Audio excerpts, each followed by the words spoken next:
Hello friends, నేను ఫ్యామిలీతో మేడారంలో జరిగే జాతరకు వెళ్దాం అనుకున్నాను. కానీ తెలిసిందే కదా, ఇప్పుడున్న జాబ్ టెన్షన్లు, కొన్ని పరిస్థితుల ప్రభావం వల్ల వెళ్ళలేకపోయాను. అప్పుడే మా ఫ్రెండ్ ద్వారా ఒక విషయం తెలిసింది. మళ్ళా వెళ్ళలేని వాళ్ళ కోసం మేడారంలో జరిగే సమ్మక్క సారలక్క జాతర లాగానే హైదరాబాద్ సిటీలో అమీన్పూర్లో కూడా ఈ జాతర జరుగుతుంది అని. వెంటనే బైక్ స్టార్ట్ చేసి ఇక్కడ జరుగుతున్న అమీన్పూర్ జాతరకి వచ్చాను. పనిలో పనిగా ఈ జాతర ఎందుకు అంత స్పెషల్, జాతర కథ ఏంటి అని తెలుసుకున్నాను. ఆ కథ ఇప్పుడు మీతో కూడా చెప్తాను. Welcome to Gopi blogs. నేను మీ గోపి.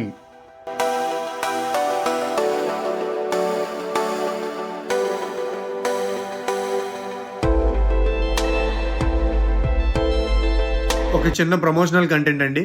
వైజాగ్లో premium quality salon services with reasonable కాస్ట్లో కావాలా? అయితే క్లాసిక్ ఎడ్స్ ఫ్యామిలీ సెలూన్ని ఒక్కసారి ట్రై చేయండి. ఇక్కడ మెన్స్కి hair cut, beard trim, detan, hydrafacial లాంటి చాలా సర్వీసెస్ ఉన్నాయి. అలాగే ఉమెన్స్కి hair cut, hair spa, eyebrows, blow dry, cleanup, waxing, pedicure, manicure, keratin, hydrafacial ఇలా చాలా ఉన్నాయండి. అన్నీ ఒకటే ప్లేస్లో ఉన్నాయి. చిన్నపిల్లలకు కూడా హెయిర్ కట్స్ మంచిగా చేస్తున్నారు వీళ్ళు. యాంబియన్స్ సూపర్, ప్రొడక్ట్ క్వాలిటీ అయితే ఇంకా నెక్స్ట్ లెవెల్ ఉందనే చెప్పుకోవచ్చు. ఇంకో హైలైట్ ఏంటంటే ఇన్స్టాగ్రామ్లో మీకు కనుక 1K ఫాలోవర్స్ ఉంటే వీళ్ళు ఫ్రీ సర్వీసెస్ అందిస్తున్నారు. ఇక లొకేషన్ చూసుకుంటే క్లాసిక్ కట్స్, శంకర్ మఠం road, Shankar complex, Vizag. For more details screen మీద ఉన్న నెంబర్కి కాల్ చేయండి. ఇంకా ఇలాంటి ఫ్రీ ప్రమోషనల్ కంటెంట్ కోసం నాకు వాట్సాప్ చేయండి. నా నెంబరు ఈ వీడియో డిస్క్రిప్షన్లో ఉంది. ఇక మన వీడియో కంటెంట్లోకి వెళ్ళిపోదాం. మేడారం సమ్మక్క సారలక్క జాతర కథ. అడవుల నడుమ గోదావరి, శబరి ప్రవాహాల దగ్గర పూర్వకాలంలో కాకతీయ రాజ్యం అనేది ఉండేది. ఆ కాలంలో అడవుల్లో నివసించే కోయ గిరిజనులు తమ కష్టం సుఖం అన్ని అడవులతోనే పంచుకునేవాళ్ళు. వాళ్ళకి అడవే తల్లి, అడవే దేవుడు. అలాంటి రోజుల్లో కోయ వాళ్ళకి సమ్మక్క అనే ఒక ధైర్యమైన అమ్మ ఉండేది. ఆమె అందం కంటే ఆమె ఆత్మస్థైర్యం ఎక్కువ. అడవిలో ప్రజలను ఆమె కాపాడేది. బాధలో ఉన్న వారికి ధైర్యం చెప్పేది. ఆకలి వచ్చిందంటే అడవి పండ్లు పంచేది. ఏ జబ్బు వచ్చినా గడ్డి మందులు చేసి బాగు చేసేది. అందుకే కోయ వాళ్ళు ఆమెను అమ్మ అని, అడవి తల్లి అని పిలిచేవాళ్ళు. ఒకసారి కాకతీయ రాజ్యంలో కష్టం వచ్చింది. రాజ్యం ఖజానా ఖాళీ అయిపోయిందంట. అప్పుడు రాజభటులు అడవుల్లోకి వచ్చి మీరు పన్ను కట్టాలి, లేకపోతే శిక్ష అని కోయ వాళ్ళపై ఒత్తిడి పెట్టారు. కానీ కోయ వాళ్ళు పేదవాళ్ళు కదా, వాళ్ళ దగ్గర ఉన్నది కేవలం అడవి ఇచ్చిన కొద్దిపాటి ధాన్యం, జీవనం మాత్రమే. అప్పుడు సమ్మక్క ఆ రాజభటులను ఎదిరించింది. మా అడవిలో మేము బతుకుతున్నాం, మా పిల్లలు పొట్టగొట్టి పన్ను ఎలా కడతాం? మేము మీకు దొంగలం కాదు, మేము కష్టపడే ప్రజలం అని రాజభటుల ముందు నిలబడి చెప్పిందట. కానీ అధికారం గర్వం ఉన్న రాజభటులు ఇది వినలేదు. గొడవ పెద్దదైంది, యుద్ధం దాకా వెళ్ళింది. సమ్మక్క తన ప్రజల కోసం పోరాడింది. ఆమెతో పాటు ఆమె కూతురు సారలక్క, అంటే సారక్క అని పిలుచుకుంటాం, ఆమె కూడా పోరాటానికి వచ్చిందంట. అమ్మ పోరాడితే నేను కూడా పోరాడతా అని సారాలమ్మ తల్లికి భుజం ఇచ్చింది. అడవుల్లో పోరాటం జరిగింది. శత్రువులు ఎక్కువ, కానీ సమ్మక్క సారలమ్మ వెనకడి వేయలేదు. కోయ ప్రజలను కాపాడుతూ రాజ్యం అన్యాయం ఎదిరిస్తూ వారు పోరాడారు. చివరికి వాళ్ళు అడవిలోనే అదృశ్యం అయిపోయారంట. అంటే ఈ భూమిపై కాదు, అడవిలో దేవతలుగా మారిపోయారని కోయ వాళ్ళ నమ్మకం. ఆ రోజు నుంచి కోయ వాళ్ళు ఒక మాట అంటారు, సమ్మక్క సారలమ్మ మనల్ని వదలలేదు, అడవిలోనే ఉంటూ మనల్ని కాపాడుతూనే ఉన్నారు అని. అందుకే ప్రతి 2 సంవత్సరాలకు ఒకసారి మేడారం అడవుల్లో జాతర జరుగుతుంది. ఇక్కడ దేవాలయం పెద్దగా ఉండదు, అడవే ఆలయం. ఇక్కడ బంగార విగ్రహాలు ఉండవు. బొత్తులు, గడ్డలు, చెట్ల దగ్గర అమ్మల్ని పూజిస్తారు. ఇక్కడ రాజసంగ ఆర్భాటాలు ఉండవు. కానీ భక్తి, నమ్మకం మాత్రం గంగలా ప్రవహిస్తూ ఉంటుంది. జనం తమ మొక్కులు తీర్చుకోవడానికి వస్తారు. పిల్లలు బాగుండాలని, పంటలు పండాలని, జబ్బులు తగ్గాలని, ఉద్యోగాలు రావాలని, కుటుంబాలను కాపాడాలని, అలా వాళ్ళ మొక్కులు సమ్మక్క సారలక్కకి చెప్పుకుంటూ ఉంటారనమాట.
ఇక్కడ ఒక ప్రత్యేకత ఉందండి.